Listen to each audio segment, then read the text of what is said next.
A delegation from the Convention People's Party, led by its flag bearer, Dr. Abu Sakara Foster, has been to the scene to extend support to the rescue mission. The delegation also went to the 37 military hospital to commiserate with the victims on admission.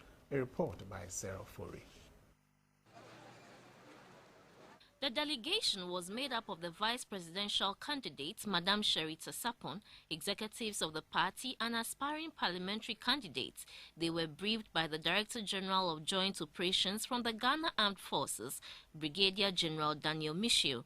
The rescue team had kept hundreds of onlookers at bay to step up the rescue mission. Dr. Abu Sakara Foster commended the team for working around the clock to rescue victims. The delegation then made a stop over the 37 military hospital. The commander of the hospital, Colonel Aban, recounted that 35 of the victims had been brought to the hospital, 2 of whom had died last night. 19 are still on admission, and 14 others have been treated and discharged. Obviously traumatized, 2 of the victims narrated their ordeal. We were having morning devotion and one of the walls started cracking down. So a cleaner from outside started shouting. So we struggled to run outside, but we couldn't. It wasn't the normal place that we used to have the devotion. It was a different place, that's why you couldn't run. So I was under a pillar like a beam. It fell on it, so there was no space. So how long were you there before you were rescued? It was 9:30, so they took me outside around 2 o'clock. Yeah, at the dawn. I was there from 9 a.m. to 1 a.m. 1 a.m. Daddy brought me here. Now I can't sleep.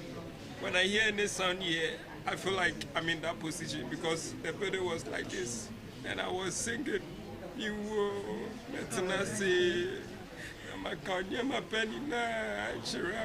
that was the only thing I was singing. Mrs. Mary Lily Sakara donated first aid items to the hospital. Hundreds of staff from other branches of Melcom had gathered at the hospital to show loyalty to their colleagues and victims. They did not mince words in letting out their grievances. We don't have any insurance covering us, so we want them to stop that thing and do the necessary things. In Spinter's branch, our shop, when it rains, it leaks when you enter the room. And we don't have even one single fire extinguisher in there. We don't have it there. So they should do the necessary things and then stop the lying. Aren't you afraid doing this? No, I'm not afraid because my colleagues are here, suffering. I'm also feeling it. Supposing it was in my shop, what will happen? Clergymen, including the chairman of the Church of Pentecost, Apostle Dr. Poku Onina, were also at the hospital to pray for the victims and wish them well. Sarah Fori, GTV News, 37 Military Hospital, Accra.